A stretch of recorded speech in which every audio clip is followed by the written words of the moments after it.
Hey guys, and welcome to LBB 91 Coaching. We are back with another conversation around attachment styles. Yes, we're breaking down this week how the 4 attachment styles are affected by dealing with conflict. I don't know if you've ever been in a situation or a relationship where maybe you've dated somebody and they seem to have an argument with yourself and they kind of maybe ghost you, don't want to come and reconcile. They're always waiting for you to come to them. Or maybe you've been in a situation where you have had an argument with somebody, and after that, they become really, really clingy and just like want to be all over you. Or better yet, maybe you've been in situations where you've had an argument with somebody and you can't really figure out what their response is. They go ghost, mute. Sometimes they are hot, sometimes they're cold even. Well, today we're going to break it a bit more down for you on how the different attachment styles deal with conflict. As always, I like to bring the resolutions and the solutions as well. We're going to be focusing on all 4, and then at the end, I will bring in more of how secure people deal with conflict so that you can become more secure in your dating life. That's what we're all striving to be. We're all striving to be more secure in our dating. And so we're going to break it down for you guys today. But before we do me a massive favor. Make sure you guys are liking, you're sharing, you are subscribing, and you're clicking on that wonderful bell button for the notifications of the uploads. Okay, fantastic. So let's get into this video because I think what's really interesting about dealing with attachment styles is, as you already know, attachment styles is the emotional bond that you have with other people. And as I've stated over the past few weeks, that attachment styles is born and bred in your childhood. And so whatever you experience as a young child is going to influence how you develop your relationships in your adulthood. Conflict is something that will inevitably happen in any given relationship. Conflict is something that happens across the board. Conflict is something that happens with people, whether you like them or don't like them. There's always going to be some conflict. And that's one of the most difficult things, because what people feel after a conflict is also important, because that feeling is what then begins to guide them in the way that they behave. So let's jump into this video. As always, I like to bring one of my trusted friends to the panel and have this conversation, hopefully teach you guys more about attachment styles. Let me welcome my wonderful, faithful, and beautiful PowerPoint. Okay. All right. You should give a round of applause for my PowerPoint. Okay. They'll play my PowerPoint now. So attachment theory, dealing with the 4 attachment styles, and also the conflict and emotional distance. Yes, when there is conflict in a relationship, there's going to be some form of emotional distance for the other 3 insecure attachment styles. So for dismissive avoidant, for fearful avoidant, for anxious, there is some level of emotional distance, or I can say emotional pain that happens that causes a reaction on their behalf. So we're going to explore those reactions and how they play a role. And hopefully you're able to recognize maybe some of your own behaviors and how this has affected you as well. Okay, let's get into this particular video. Let me get into my first slide. Again, as always, attachment styles simply is a psychological explanation for the emotional bonds and relationship between people. Okay, conflict and emotional distance. Conflict is a disagreement or a clash of needs, values, or desires. And while emotional distance is a lack of closeness, a connection, or safety between the partners. These moments don't just stay on the surface, they activate our core fears, often rooted in childhood and expressed primarily in our attachment styles. Okay, so understanding something, when there is conflict in a relationship, when there's an argument, when there is a disagreement, when needs, values, and desires have been crossed, there is a reaction from the attachment styles: secure, avoidant, fearful, avoidant, and anxious. They react in a particular way, and so being able to understand that means that you're able to have more grace for those people. The hardest thing to do is have more grace for people, because oftentimes we don't understand why they do what they do. And when you don't understand why they do what they do, that's when we take an executive decision that either we're going to leave them, or we're going to draw closer, or we're going to do our own thing in that particular situation. So understanding that emotional distance is a lack of closeness, connection, and safety between partners. For instance, the avoidant, when they argue and have a disagreement with you, may feel that they may be rejected, and thus they begin to avoid you. Or the fearful avoidant may fear the loss of the relationship, may feel like a betrayal is coming, and so there's going to be a series of hot and cold behaviors. Maybe mirroring at one point, but then the next point, drawing really close to you. Whereas the anxious person fears abandonment, and because they fear abandonment, they look to cling and cleave to the other person rather than really tell the truth about how they really feel. Okay, so let's get into this aspect a bit more deeper and break down each individual attachment style and how they deal with emotional distance and disconnection as well. Okay, so let's get into this. All right, secure attachment. I will start with. I probably should start with that last. It's fine. We can start with them. Okay, so secure attachment. As I've said last before, secure attachment people, conflict is a disagreement or clash of. I don't know why I got that same. I don't know why I got the same slide as I had before. I wish I had a different slide, but hey. Anyway, secure attachment. Their core belief is that relationships can be safe and repairable, reminding ourselves that secure people grew up in a household where they themselves have had autonomy. They were allowed to express themselves. They were allowed to show love. They were able to receive it. They were able to develop their range of emotional language. They were in a household that allowed them to be free whilst also setting key boundaries as well. And has installed in them a sense of belief, and allowing them to realize that they are allowed to get love, receive it. They're allowed to express vulnerability. They're allowed to show weakness. They're allowed to express themselves. Things like reassurance, needing more love, maybe needing more time, whatever they needed. They were able to express this without being punished. And so, because of that, they show up in a relationship very much more differently. They have a lot of emotional resilience and a lot of emotional regulation. Okay. And so the emotional responses that they may have to conflict is that they may feel mildly uncomfortable, but not overwhelmed. To understand that a secure individual person isn't going to stop feeling, they're still going to feel. Okay. They're still going to feel, but they're not that's not stopping them from telling the truth about how they feel. Okay. So they may feel uncomfortable, but not overwhelmed. They trust that conflict can be worked through, okay, and they don't fear the abandonment, or fear feeling that you may withdraw from them. So again, the secure individual person is looking at a situation going, okay, we had a conflict, we had an issue, we'll talk, we'll converse, and everything will return back to normal. Why? Because that's what they experienced as children. Okay, they weren't punished unnecessarily, they weren't made to fear unnecessarily. They were allowed to respect, they were allowed to have autonomy, they were allowed to be able to disagree. And so in this relationship now, when they disagree with somebody or have a conflict, they're not thinking about to abandon, reject, or betray me. They're thinking we're going to work this out and go back to normal. But how many of you have experienced that? How many of you actually feel that way about a conflict where you have one and you think about it? In fact, I had one just recently on my own channel, a conflict, and I worked through some of those feelings. And at first, I started feeling some anxiety. I started feeling like, oh, I'm going to lose my friends here, not realizing that these are my friends for the last 4 or 5 years. You know what I mean? Like, I'm not going to lose them.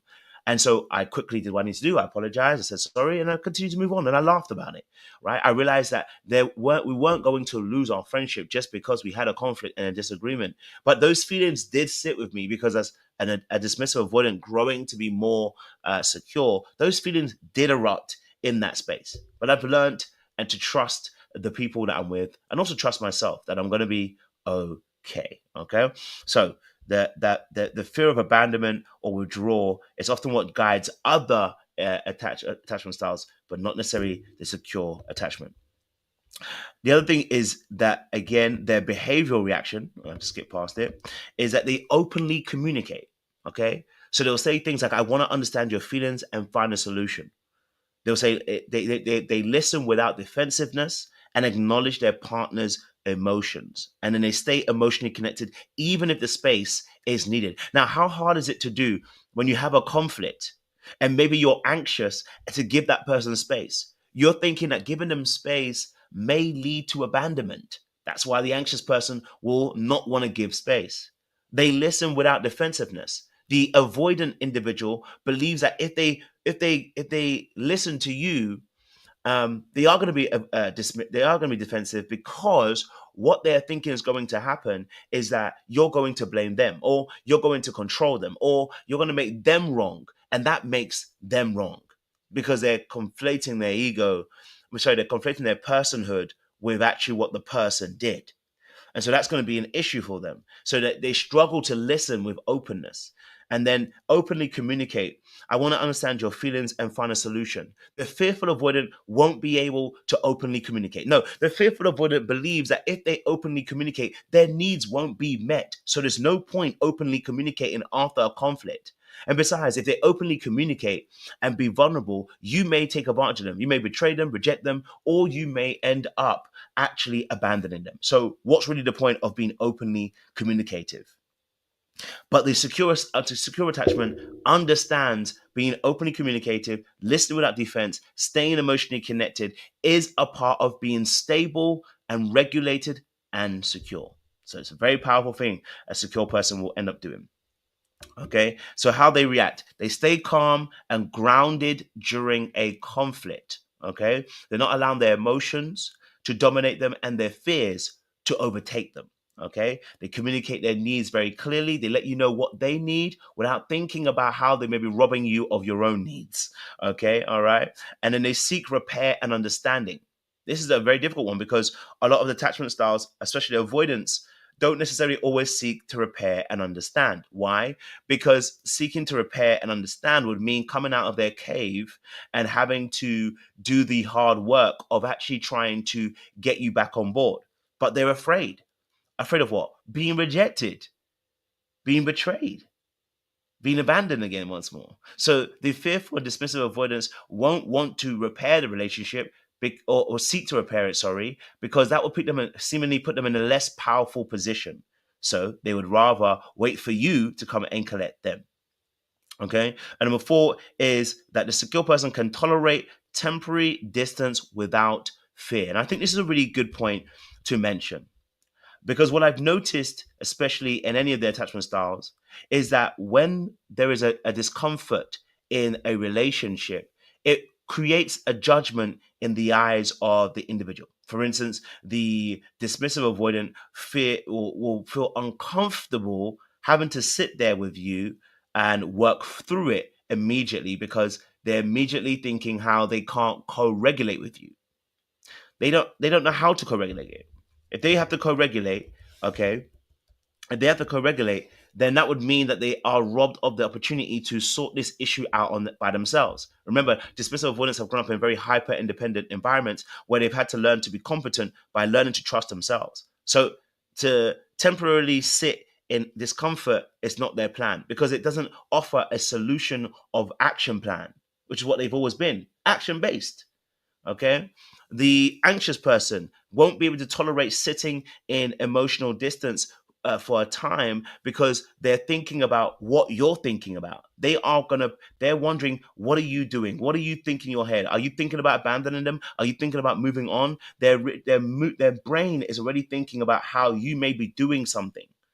And so, because there is a temporary distance, they will try to close it rather than just allowing it and maintaining that space. They will try to immediately close it, becoming trying to serve you, trying to appease you, trying to show love to you, just trying to do anything to make you see them and draw that closeness to you. They're fearful avoidant because they are afraid of betrayal, and both they carry both the anxious and the avoidant traits. Okay, all right, that the fearful avoidant may try to mirror your particular behavior. So when there's a temporary distance, they're going to keep it. It's going to be they're going to keep it. Okay, and they're going to keep it because they believe that if there is any kind of if there's any kind of a dispute, it means that they're afraid that the roof will cave in. They're afraid of that this argument would cause the end and the demise of the relationship. So they're either going to maintain that relationship for a while, and then they probably get scared, and then they come very heavily closer to you. So they may first be avoidant and mirror you, and then they may fear that the relationship is going to end in a temporary distance and come and close it. Or they do the reverse.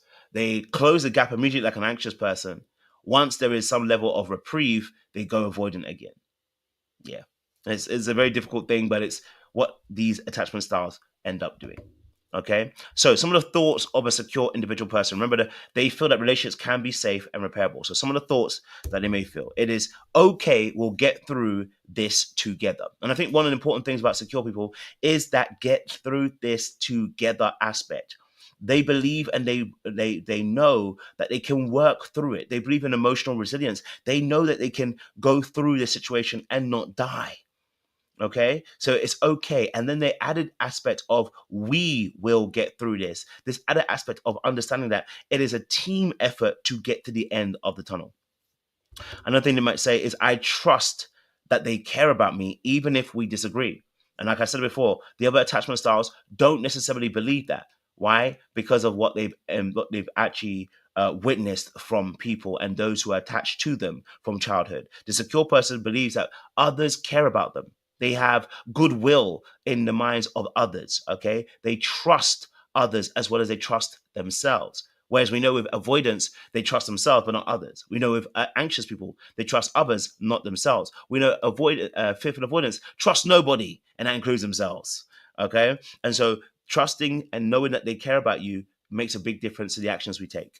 And then the third one is, we both deserve to feel heard and respected. Remember, assertive communication is about understanding that whilst I have my needs, whilst I have my own thoughts, I understand that you have yours too. And I'm not going to judge you. I'm going to be inquisitive and inquire about why you did what you did before I make any judgments or any actions, so that we have the best possible chance of getting to a resolution. Because remember, the secure person knows and believes that we're going to make it to the end. So we have to find a process.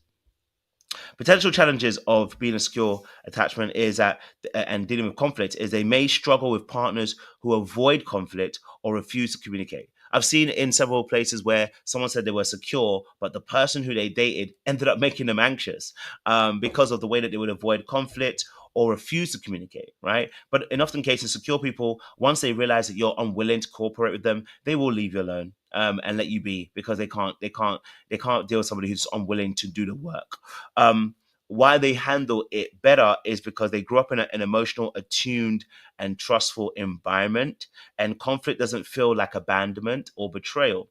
It is just a problem to solve, not a threat to the relationship. And I can tell you, in all honesty, that I have felt like, at times, I can tell you at times that I've felt at moments that, it is having a conflict is the end of the relationship, or it's going to be the end of the relationship, or they're not going to love me the same way. They're not going to like me the same way. I've had those thoughts. I know what that feels like. And because of that, you want to go, okay, well then I'm going to make them care. right? As in, I'm a dismissive avoidant who's growing to be more secure. So you're like, I'm gonna make them care. Yeah, I'm gonna stay far away then.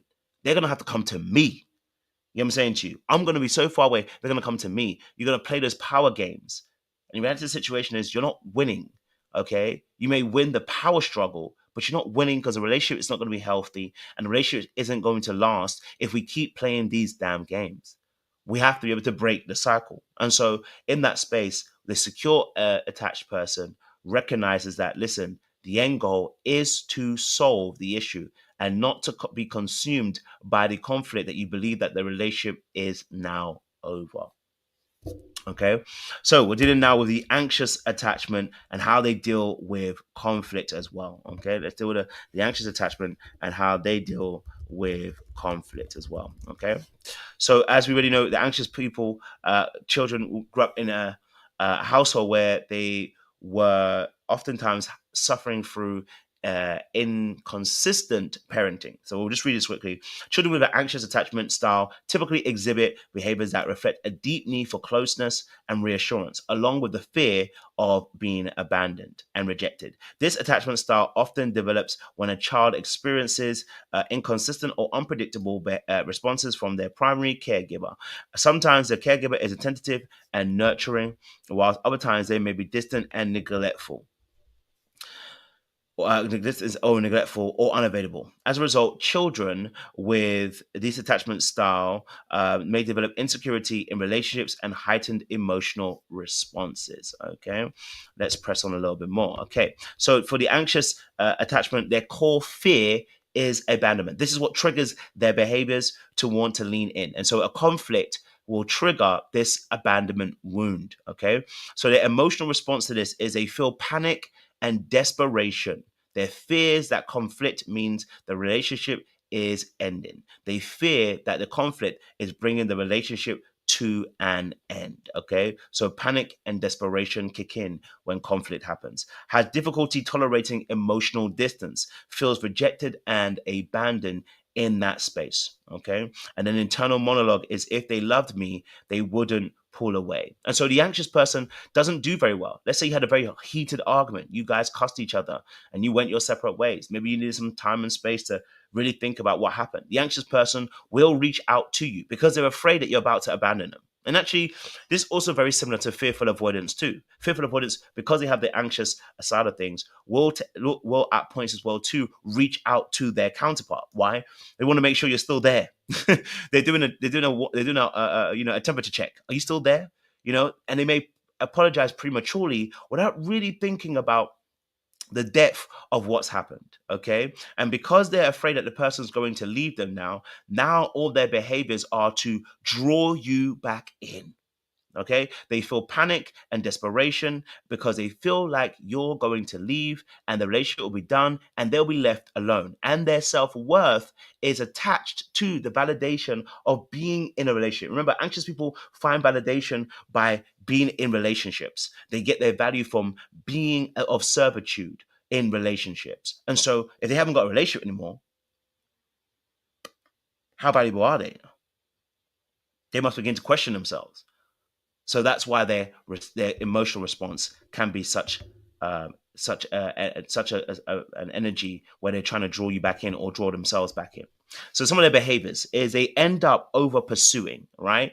Apologizing excessively becomes emotionally intense. And what I've noticed with anxious people and fearful avoidance, again, because of they carry half that behavior trait, is that the over pursuers, as in they will reach out consistently. And this actually triggers an avoidant.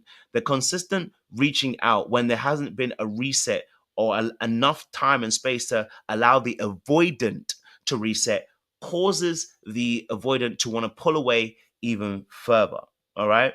There are some occasions where the avoidant will be happy because they're happy that you're reconnecting and they don't have to do work. But in often cases, the avoidant will be wanting to pull away. Okay. Now, the over pursuers in this aspect, trying to force a resolution, when an anxious person deals with a secure person, okay, the secure person will offer the reassurance that's needed that will calm the over pursuit of the anxious person down by letting them know, listen, we will talk in an hour or so, or we'll talk tomorrow. right? The promises made by the secure person actually begin to create dependability and trust. And so actually the anxious person's heightened response begins to lessen because of the promises that are made by the secure individual person. Okay. But because the other attachment styles may not do that, it's going to cause more of a heightened response, such as over pursuing. The apologizing excessively. Remember, anxious people don't often think deeply always about making changes. They'll just make changes because they're afraid of actually being left behind. And they haven't really thought deeply about what's happened. They haven't thought deeply about why they need to make that change, and what's it actually going to take. So even if they didn't do anything wrong, they're now apologizing, saying, I'm sorry. For what? I'm just sorry. I'm sorry. I'm sorry I hurt you. Even though you're like, you didn't even hurt me. But they're going to apologize for that because they're afraid that you're going to leave them. So they're thinking whatever works, whatever gets you to a place where you're going to be wanting them again, they're going to do it. Okay? And then becoming emotionally intense, crying, pleading, over explaining feelings. And again, this links to also fear and avoidance. But the emotional heavy reaction. It's interesting because when men complain about women being emotional and their reactions, really what they're talking about is anxious attached women, which a lot of women are anxiously attached, which is the volatile emotions, the crying, the pleading, the over explaining feelings when things are not going correctly, right? They're wanting to share that so that you can feel sorry for them and actually be drawn back in again. Now, someone might see it as manipulative, but it's really them just trying to reconnect again. So them crying, pleading, and over explaining is trying to win your vote again once more, right? They're trying to win your affections, your likings for them again. And so they lean into a space where they use these particular behaviors. Okay. How they react once more again. So they become clingy or overly reassuring. Okay. Say, I love you, I care about you, I want this to work. And it's like, yeah, I know. Yeah, but I just wanted you to know, like, fully, like, I really am with you and caring about you. Just because I'm not messaging you, that they do too much. Okay. And they become clingy, wanting to be at your every move now. Okay. Wanted to now suddenly they were arguing with you. Suddenly they're all brilliant and wonderful. They're willing to serve you and go above and beyond. Okay. That's something they might do. They overanalyze tone, words, and action. So hypervigilance in the other person's behavior because what they're looking for is any sign of abandonment. So if your words and the tone is off, they're going to notice that. If your actions seem a little bit different today, they're going to note that down and probably try to start adjusting themselves to make sure that you're not abandoning them. In fact, you've started their cycle of a spiral because they've noticed that today you didn't call at 5 p.m., you called at 5:05. What was the extra 5 minutes for? Now they're spiraling. They're taking into account all the things that's happened last week. And they're thinking to themselves, are they trying to distance them from me? 5:05 this week. Something's wrong, right? They're going to go into overanalyzing. They feel panic when communication changes. So if there is a different form of communication, let's say they always called at 5, but today they're texting at 5. It's a bit different. Okay, they're not communicating the same way. Something's changed. Body language might have shifted. Okay, something is wrong. And it could just be that the person's having a bad day, but they're going to analyze it differently. All right. And they may escalate to get a reaction. Do you even care? Do you even love me? And this is why I said to you about the book Men Are From Mars, Women Are From Venus, because what they were describing was the anxious woman. And I noticed that, right? So the escalating or the exaggeration of how they feel. Do you even care? Do you even love me? You never do this. Really and truly, all of it is escalation because they want to see a reaction from you. They want to see that you actually care. They want to see that you actually still value them. They want to see something from you that proves that you're still in the game, right? And that's what the escalation from them is, okay? Potential challenge.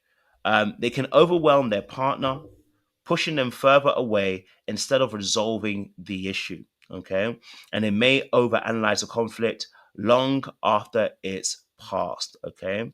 So after the conflict is done, everyone said, I'm good, I'm cool, don't worry. They're still overanalyzing things. They're still they're still hypervigilant. Their nervous system is still a wreck. And so they're still watching for any little thing. And now they might even overdo it, Now they might even overanalyze the situation and looking way deeper than it actually is. Maybe he's been silent for 2 minutes. He's just contemplating life and contemplating something he needs to do. Now she's like, oh, he's gone silent now. I wonder if it's because of the conflict we had. Overlinking things. Okay, so that's a challenge that that person has to get over because of the abandonment fear. Okay, so the nervous system sees emotional distance as danger. They're wired to seek connection as safety. So when it's missing, it feels like they're being left behind. Okay, so that's the anxious person and how they're dealing with conflict. Let's talk about dismissive avoidance. As you already know, I talk about dismissive avoidance a lot. Hold on now. So dealing with dismissive avoidance, children are characterized by avoidant attachment, generally avoid their parents or caregivers, not demonstrating a preference for one or over the other. This attachment style may be the result of neglectful or abusive caregiving. When children are punished for relying on their caregivers, they often come to avoid seeking assistance in the future, developing what we call hyper independence. And so, with dismissive avoidance, what they are dealing with is that now, when conflict happens, they feel like they have to be hyper independent. They have to deal with it themselves. They have to go into their cave. But for how long? And so when they go into their cave, they don't believe that they can co-regulate with another person. So the argument was with their friend.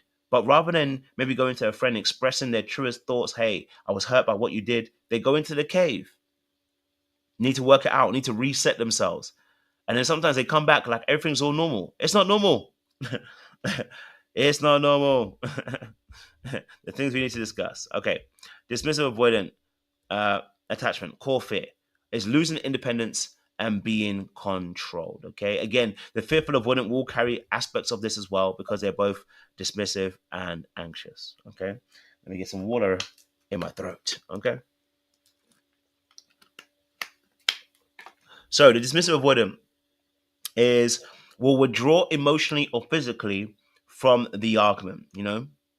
They downplay the conflict and the issue, and may ghost or leave the situation. Okay, so for the dismissive avoidant, the reason why they're withdrawing emotionally or physically is they will try to reset themselves by themselves. It feels weak to try and share this burden because in my life, what I've seen has been that when I share burdens, people disappoint me. They let me down. They don't consider my emotions. There's emotional neglect. And I'm afraid that if I begin to share my emotions with you, you're probably going to either neglect it, dismiss it, or you're going to reject it. Therefore, what is the point? There's no point sharing those thoughts with you if only you're going to reject them from me. So they withdraw emotionally and physically to their own cave to reset themselves and then get themselves in a better space to really comport themselves and come better to the conversation. But the thing is, that can take a day, that can take a couple of hours, that can take a couple of minutes. You just never know because that's on them. And they usually fail to communicate that they're going to come back because they don't know when they're going to come back because they're used to doing things on their own. So that's why they struggle in that area. Number two, they downplay the conflict, saying it's not a big deal or you're overreacting. Why? Because they can't cope with the emotional volatility, according to them. They feel like it's emotionally volatile and your emotions are too wide, too big, and too fervent. Meaning what? Well, for them, they weren't allowed to express themselves. They were not allowed to be emotional as a child. Emotional expressions were limited. So when you come with a wide range of emotions, emotions that may also make them feel weak, like sadness, crying, like sadness, grief, they may fear, even they may feel like you're trying to make them feel weak, and they felt weak as a child and they do not want to feel powerless as an adult. So now you're bringing this issue up and you're bringing it up in a way where you're crying, you're breaking down, you're doing the hysterics. For them, oh no, that's a no-no. That's a no-no. We got to stay calm because where do actions come from? They don't come from the tears. They come from being calm. And whilst there is a degree of truth to that, what they fail to realize is they've done what others have done to them. They've dismissed other people's feelings by downplaying the conflict and saying it's not a big deal and saying that, they're overreacting. It makes them feel more better about themselves. It makes them feel better about the conflict.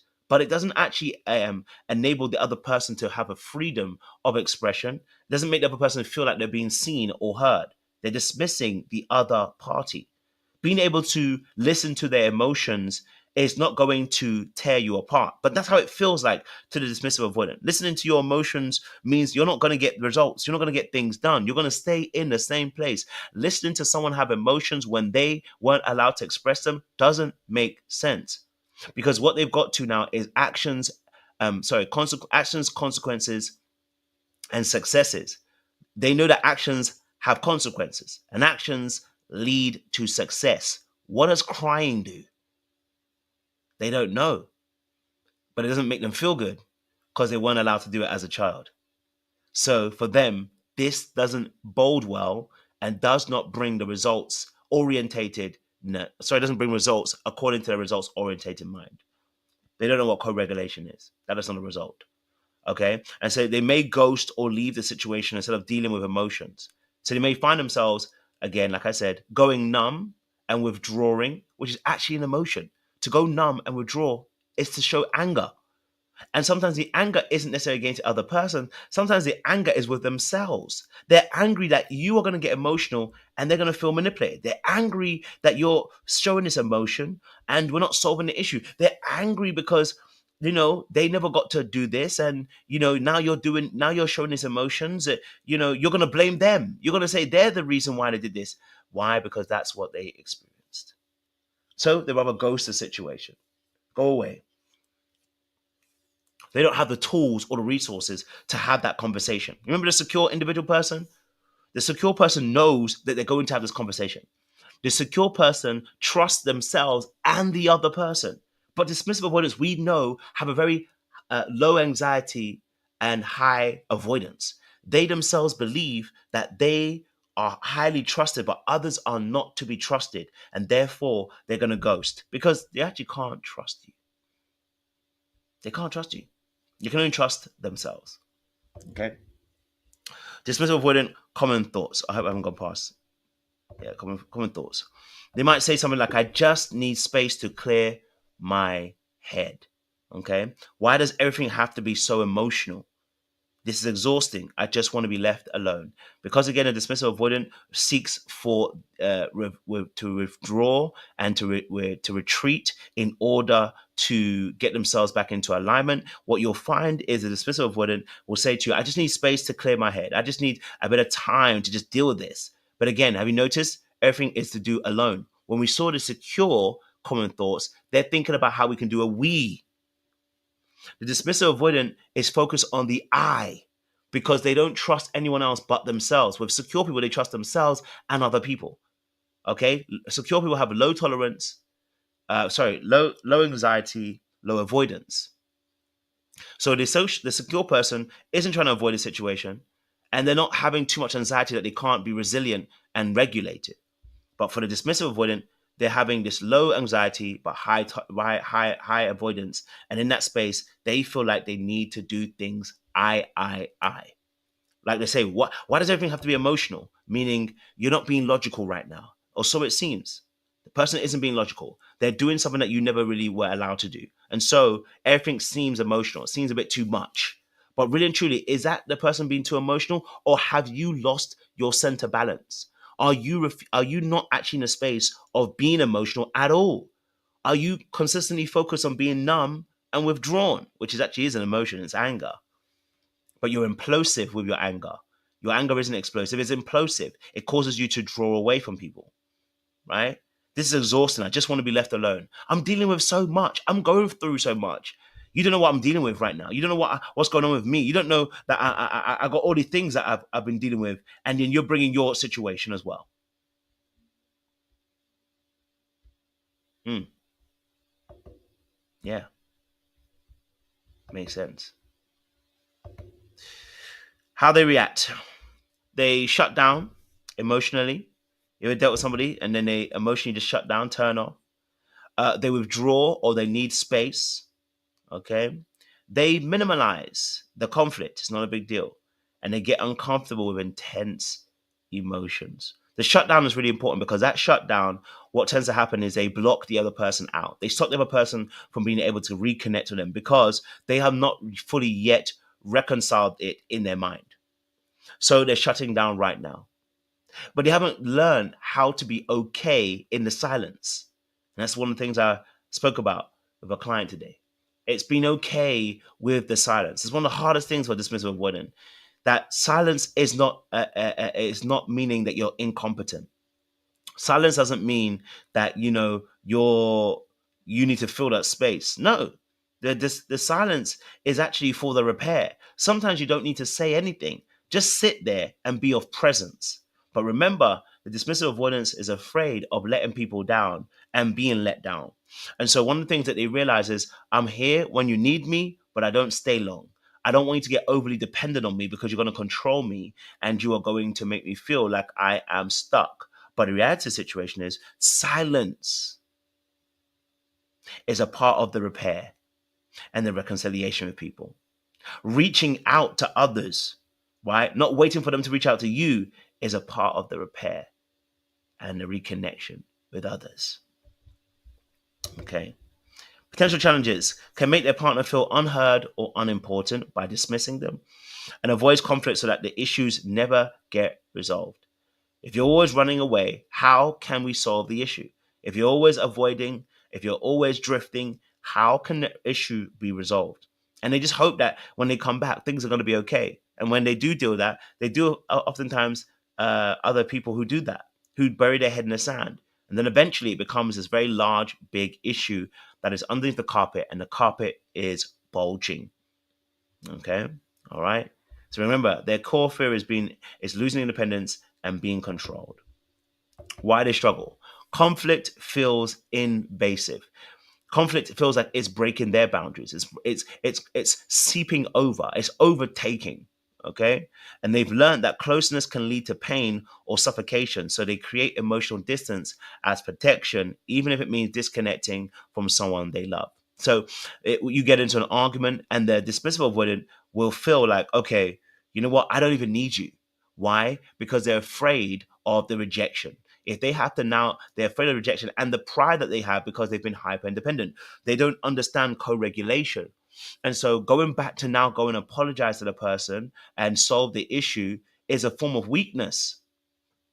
And that's not how they were brought up. They weren't brought to be up to be weak. To be close is to be vulnerable and to potentially be let down. What if I go to you and I do make it up and you reject me and say, no, it's not enough? How would I feel? I'll feel like I'm disappointing. I feel like I've let you down. I feel like, there's shame, there's embarrassment, there's guilt attached to that. And I don't want to feel that again. So getting close actually is more painful. There's an idealization period of a dismissive avoidant in a relationship where at the very beginning, they think their partner's perfect. That's why they got into a relationship with them. And then when the partner starts exhibiting mistakes or things that they do wrong, the dismissive avoidant now seeks an exit plan. Reason being, because why aren't you staying perfect? Why is it that you're doing these things? And remember that the dismissive avoidant believes that the other people are untrustworthy, meaning now I don't see goodwill. And so if you're doing things, I'm going to see that you're doing it on purpose. Because I trust myself, I don't trust you. So if you're doing this thing, you must know what you're doing and you're doing it on purpose to hurt me. That's how we look at it. And that creates more distance and disconnection because we're disbelieving of your truth.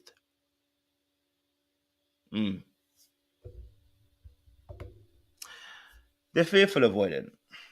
Okay. So when our last one, the fearful avoidant, and next week we'll definitely be doing talking about the healing and how to heal from this as well, so that you guys got a perspective on that as well. Okay, they're fearful avoidant. We know that these children exhibit a puzzling combination of behaviors, appearing disoriented or confused. They might avoid or push away their partners. The absence of a consistent attachment pattern is likely connected to unpredictable caregiver behavior. In these situations, parents can be perceived as both loving and frightening, resulting in this disorganized behavior. Okay, so they grew up in a household of chaos and unpredictability, which is what creates the unpredictable behavior of a fearful avoidant, the hot and the cold. Okay, the push and the pull. So the core fear of the fearful avoidant is both abandonment and intimacy. They both fear being abandoned, but they also want intimacy, but fear the intimacy. Okay, all right. So their emotional response is they feel high anxiety and the urge to withdraw, creating internal conflict. They want reassurance, but don't trust it. An internal monologue: I want to talk, but what if I get hurt? The fearful avoidant is always thinking, what if I get hurt? And because of that fear of being hurt, they want to reach out and jump out after a conflict. They want to be able to make things up, but they're afraid if they do make things up, then they will be hurt by the other individual. Funnily enough, the fearful avoidant will oftentimes lean into the anxious side and actually reach out. They'll even apologize, say they're sorry really quickly, but then they haven't resolved that they actually feel some type of way. They may apologize to get you back on side because they're afraid of being abandoned, but then they won't share that they also were hurt by the situation. Rather, they might go mute, but they're going to carry that wound of resentment towards you. And now, 3 or 4 arguments later, they explode, and you're wondering why the explosion is so fierce. Because you did X, Y, and Z. And you're like, wait, that was last time. And it's because they've held on to it. Because for them, they couldn't explain themselves the first time around because they were afraid they would lose you. So they decided to do what's best for them. They were going to get you to come close again, but not tell you the truth of how they really felt because they were afraid of being hurt, right? They feel both a high anxiety and an urge to withdraw, creating an internal conflict.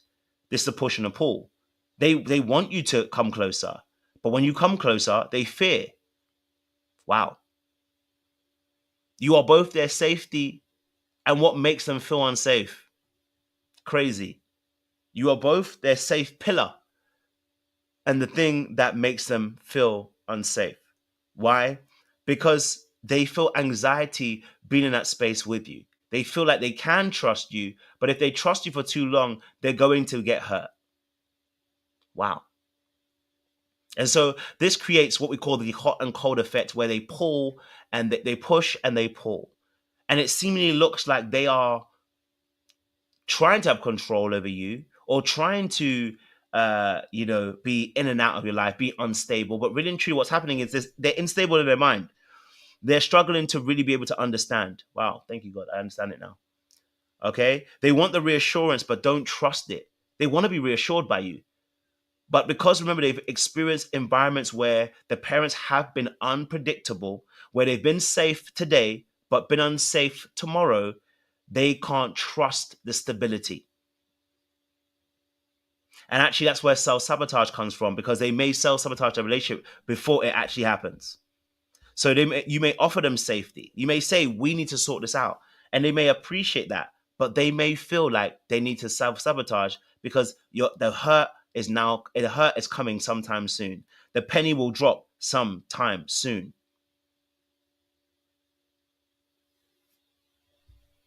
So again, they want that reassurance, but they don't trust it. They don't trust that that person will have their best interests at heart. They don't trust that they'll be loved and cared for. They don't trust that the person will not do them dirty, so they can only protect themselves. Here's some of the behaviors, as I mentioned before. They push and they pull. They create drama or pick a fight. They avoid deep emotional discussions. Okay? So what is push and pull here again? They may start the conversation but suddenly withdraw. They may get close to you and then suddenly want to run away. They might reach out to you, talk to you for a few days, and then suddenly pull away again.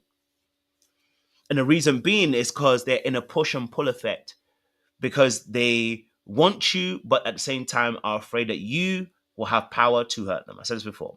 They may create drama or pick a fight, which is actually a self-sabotaging aspect, right? They create drama or pick a fight because what they're trying to see is, do you still care? Remember, the anxious person also does this. They escalate relationships after a conflict. Okay, so after a conflict, the fearful avoidant, instead of just reaching out and saying, hey, you know what, I feel a little bit scared, can I get some reassurance? instead of being communicative. The fearful avoidant will create drama or pick a fight, some type of manipulative tactic, and it is manipulative tactic to try and get you back on board because they're afraid that you abandon them. So after the argument, they become passive aggressive instead of actually just being assertive. And so, yeah, they may show a explicit anger towards you and say, you did, you know, or they may do some behavior which you just don't agree with, and they knew you wouldn't agree with it because they realize that if they do this thing, it will pull you out of your shell. Okay. Now, avoiding deep emotional discussions, what can happen is after an argument, they may feel like having the deep discussion after the argument doesn't bode well for them, because really and truly, they feel like that having a deep discussion will actually still lead to the end result, which is abandonment or betrayal. A better word is actually saying betrayal, actually. Okay. So having a discussion, what is it going to solve? It's only gonna lead to them not. It's only gonna lead to them seeing me for me being a bad person. It's only gonna lead to them seeing me that I'm not good. It's only gonna lead to them seeing me that I am unlovable. If we have this deep discussion after this argument, that's only one side. Because the other side, I've also noticed, fifth of one, it says that after a discussion, their method of reconciliation is to explain in long periods. They need space to be able to explain in full what happened.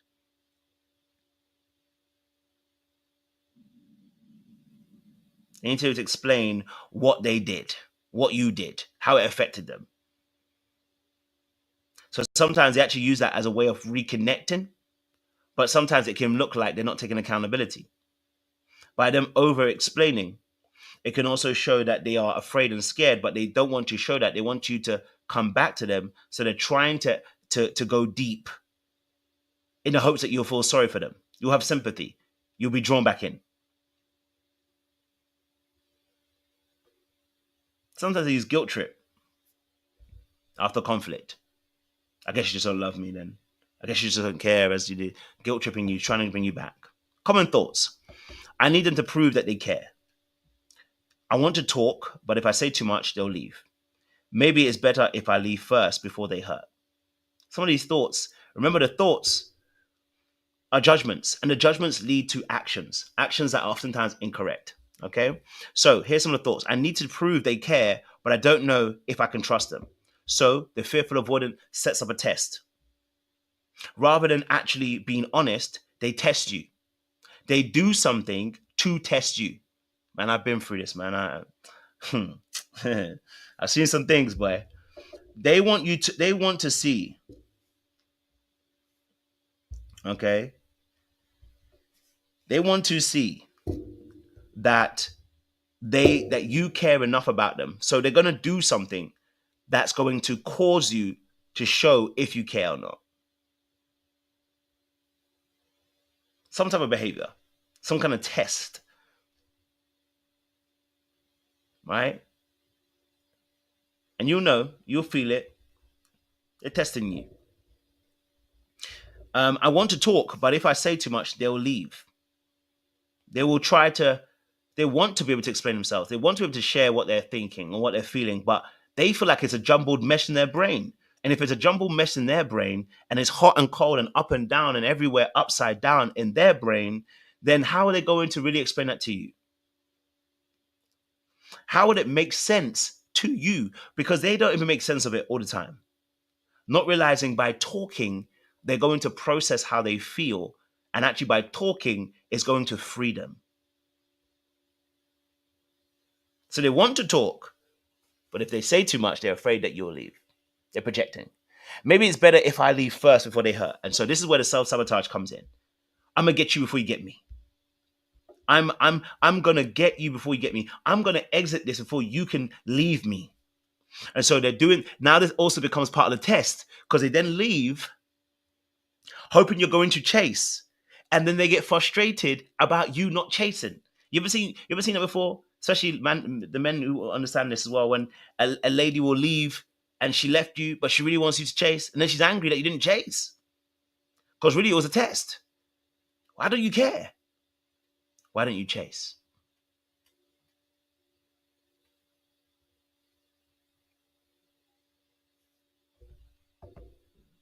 How they react. They swing between pushing away and pulling close. They want love, but they don't trust it. Feel emotionally overwhelmed during conflict. May ghost, lash out, or sabotage the relationship. That's how they react. Okay? Potential challenge. Can make their partners feel unheard or unimportant. Avoids conflict so that the issues never get resolved as well. Okay? So they also do very similar things to what the dismissive avoidant also does. But I think there's another aspect, which is because there's a failure to communicate, because they feel like people should just know. They're afraid of being assertive, so they want people just to learn them and to know. That is a challenge because people don't just know, and people don't just read people's minds. They actually need to communicate. Why they struggle? They crave connection but expect hurt, and conflict or distance brings up chaos from past trauma, making it nearly impossible to self-soothe or trust others. Okay? Conflict or distance brings up chaos from past trauma. So if we have an argument, what they're really fighting me over isn't just the now, it is the past and how it influences them now and how it makes them feel now. They're afraid. And it makes it impossible for them to self-soothe and trust others because they don't even trust themselves. Difficult. Okay. So I put in here a little table, and of course the StreamYard wants to take it off. They didn't allow me to do it, but hey, I've we'll talk about this, and we'll talk about the healing stages another time. My time is up, an hour's up, but I hope this has been very helpful. The whole point of this was to showcase how the different attachment styles react to conflict. Okay, all right. Someone said you can still find me if you block though. Yes, that is very much a fearful avoidant. I've blocked you on everything, but still try and jump over the hurdles for me. Yes.